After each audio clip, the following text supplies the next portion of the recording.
dusanzwe twumva Mineduc cyangwa se REB muri rusange yatumiye ibigo by'amashuri mu buryo butandukanye, inama cyangwa se conferences zigiye zitandukanye, ubundi bakagenda bamenyesha n'ibintu special cyangwa se ibintu byihutirwa bagomba kumenya. Uyu munsi ndajya tuze kugaruka mu kino kiganiro tuze kubabwira mu by'ukuri noneho itangazo ryihutirwa rigenewe ibigo by'amashuri by'umwihariko bimwe biba byatoranyijwe cyane cyane yuko abantu benshi bajyaga bibaza buti ni ryari noneho REB izatangira kuyitangaza ikijyanye n'amatangazo cyane cyane ko twenda gutangira umwaka w'amashuri.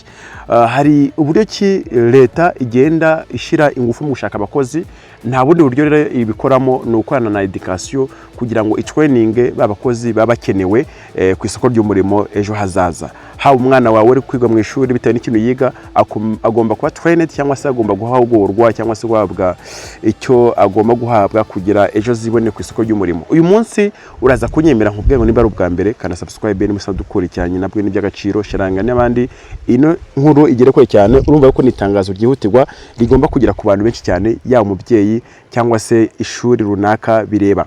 Turaza kureba mu by'ukuri icyo iri tangazo rigambiriye muri rusange, nongere kugaruka nanone mbabwira ibintu bisabwa by'ingenzi ku mashuri yifuza ino gahunda. Ni ibintu bigera kuri bitanu by'ingenzi, none tuze gusoza tubabwira mu by'ukuri icyo Mineduc yifuza ku bigo by'amashuri muri rusange.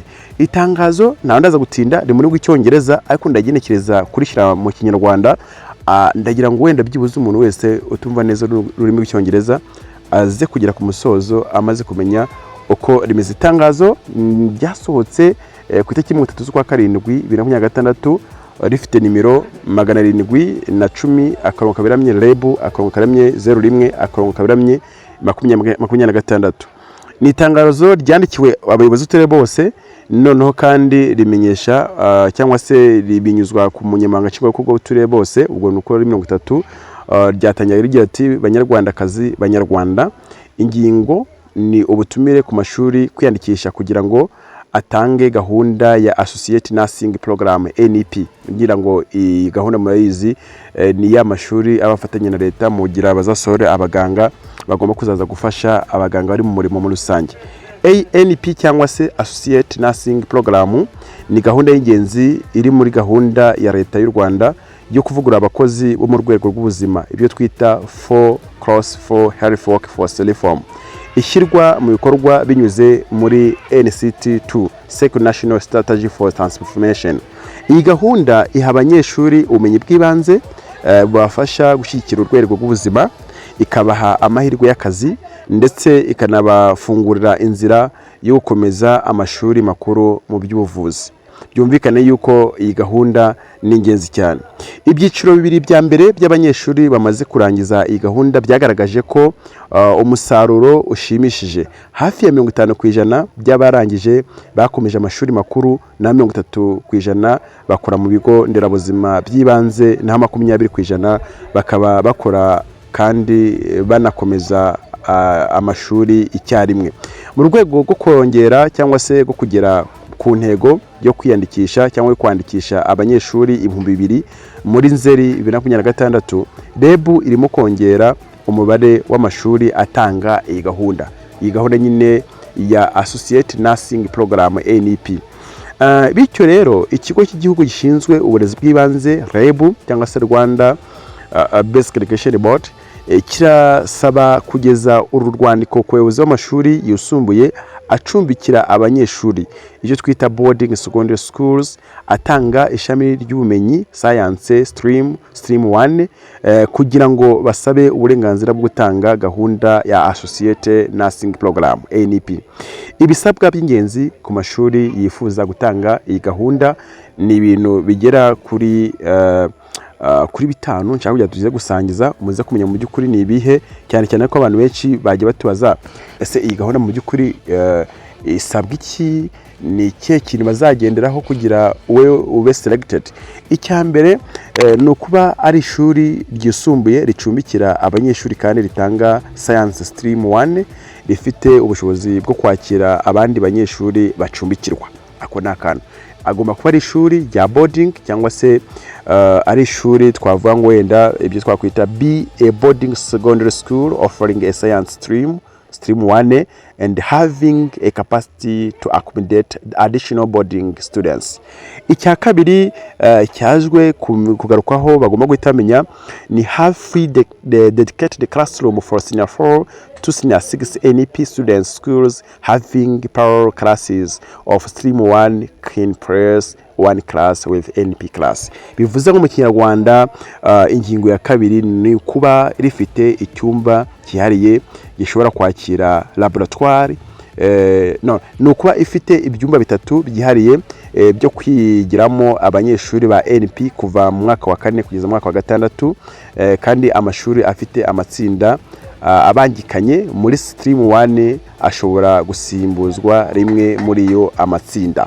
Icya gatatu babasabye nuko bavuze yuko have a dedicated room that can accommodate a nursing simulation laboratory.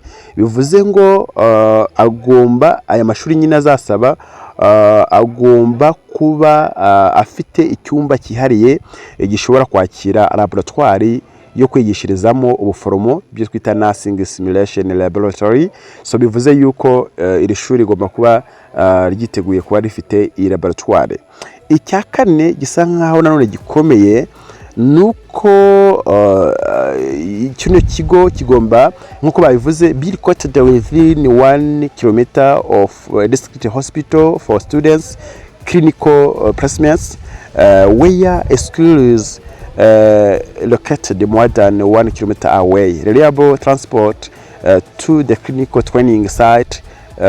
Bivuze mu yandi magambo tushize mu Kinyarwanda ino ngingo ya kane ishobora kuba isobanuye muri uno buryo no kuba iri mu ntera itarenze ikilometero kimwe uvuye ku bitaro by'akarere kugira ngo abanyeshuri bakore imyitozo ngiro byo twita clinical placements. Iyo shuri cyangwa se iryo shuri iyo iryo shuri renze iyo ntera hagomba kuboneka uburyo bwizewe bwo gutwara abanyeshuri bajya aho bakorera. Ahangaha ni imyitozo cyangwa se ibyo bita practical services. Muzi ko bana nyine biga bino bintu bakeneye kujya kwimenyereza umurimo gukora pratique. So aha rero niba ishuri rifite abanyeshuri cyangwa se rifite ubushobozi kwakira abana abanyeshuri ariko bakaba batari hafi ya hospital y'akarere bagomba byibuze kuba bafite uburyo bwo kujya bafasha abana abanyeshuri kugera ahazakorerwa ino myitozo. Cyanyuma demonstrate strong academic performance based on previous national examination results.